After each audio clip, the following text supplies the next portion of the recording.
In my efforts to minimize playing heavily microtransaction games and anything with a battle pass, basically, that's meant to like drown you in FOMO, to keep you playing and playing like a slave in the depths of hell, forever repeating the same daily quest over and over and over and over and over, I decided to play Halo Combat Evolved. See, I've never played this game, and honestly, I've never owned an Xbox. I was always a PlayStation guy before becoming a PC guy. I never really played Halo, but I am aware of how popular it is. With that, let me tell you straight up, if you haven't played Halo yet, you should, and here's why.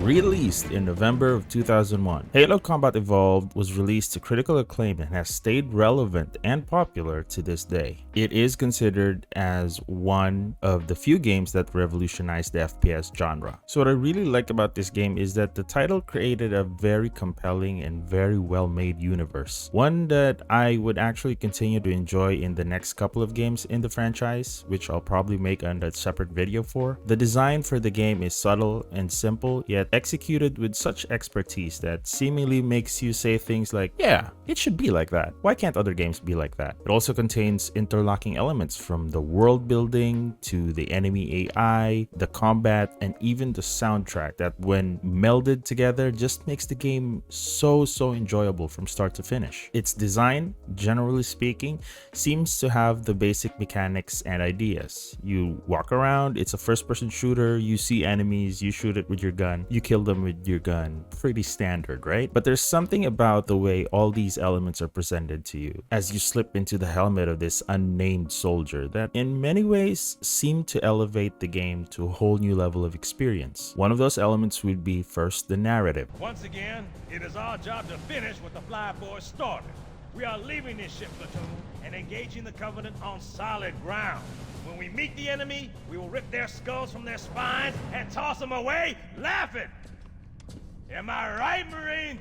Sir, yes, sir! The narrative beats and missions are surely straightforward. You have to protect this AI so the aliens don't discover our plans and Earth's location. You have to kill these enemies to get the thingamajig at the end. But the world is littered with so much good design that while you can miss it, makes it really enriching to the people who are willing to stop and take a look. The greatest example that I can think of on my playthrough with Halo Combat Evolved, and I think it's probably one of the most things that most people who've played Halo remember, would be the mission 343 Guilty Spark. In this mission, you're thrust into like a foggy forest where the enemy aliens you were fighting with for the last couple of hours are seemingly afraid of something else, something that's not you. When you get to the designated location, there is an air of uncertainty and horror as the walls are literally covered in blood and the enemies are nowhere to be found. That is until you run into a bumbling human soldier shooting at you, screaming, begging for his life, and muttering about not letting the monsters get him.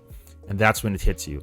That's when you know that there's something else there with you. Something horrifying, something worse.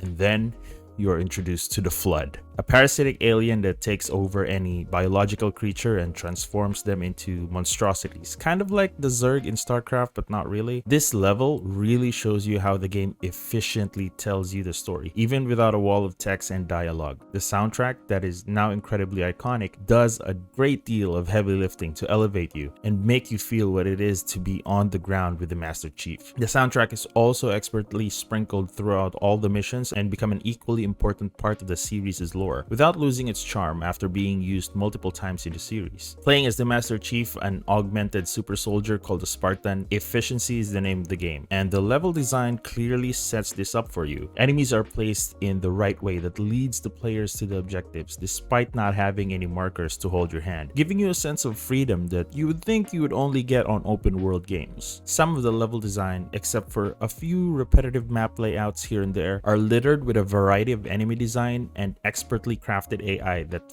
flows like a dance in a way that steers the player to experience the story while being a competently fair and fun combat experience. Like most elements of the game, these things feel so natural to you that you really have to think about them to notice, as they all feel so natural. Nowhere when I was playing this game where I was ever confused on where I should go, and the richness of the world is experienced in a slow and beautiful manner that if you just take the time to stop and look around as I did, you'll truly appreciate the well choreographed and deliberately constructed setting.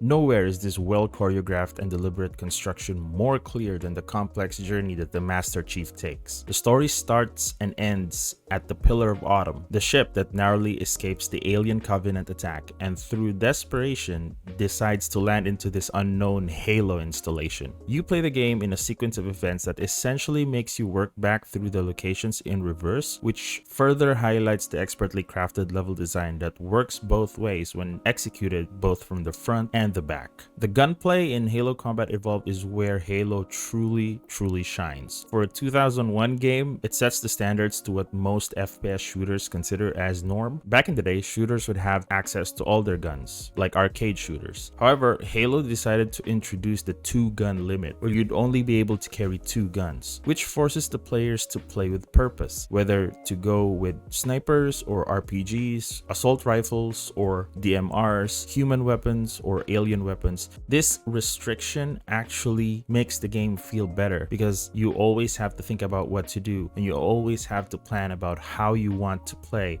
or what particular type of playstyle you'd like to go through during a particular mission. The projectile-based enemy attacks, along with the open, sprawling sandbox feel on all of the levels, makes it so you don't feel like you're playing on rails. Even the corridor sections of the game lets you explore flanking routes and other alternative sections to give the players options on how to eliminate the threat and deal with the situation. The tension and the ability to choose your own playstyle, whether you are a run-and-gun, shotgun-blasting madman or a long-range marksman with precision, shows that there can be great complexity in not giving everything to the players. In summary, Halo Combat Evolved is an amazing game that on the surface seems simple and basic, but it creates a list of standards that make the game feel like it still holds up even today and gives it a well-earned legendary status, especially for players who took the time to take in the well-crafted elements and layers. From its simple but efficient narrative to its challenging but fair enemy AI and gameplay loop, there's so many things to appreciate in this game, and I for one am happy to have experienced it recently. So thanks for watching the video. This is my first game of I'm gonna play as much games as I can, and I'm going to minimize all the battle pass live service games. But yeah, this is a step in the right direction. I'm making a video after I finish it, and hopefully you guys tune in for the next one. I'm going to continue to play the entire Halo series, and that's gonna be it for this video. Stay safe out there. Bye.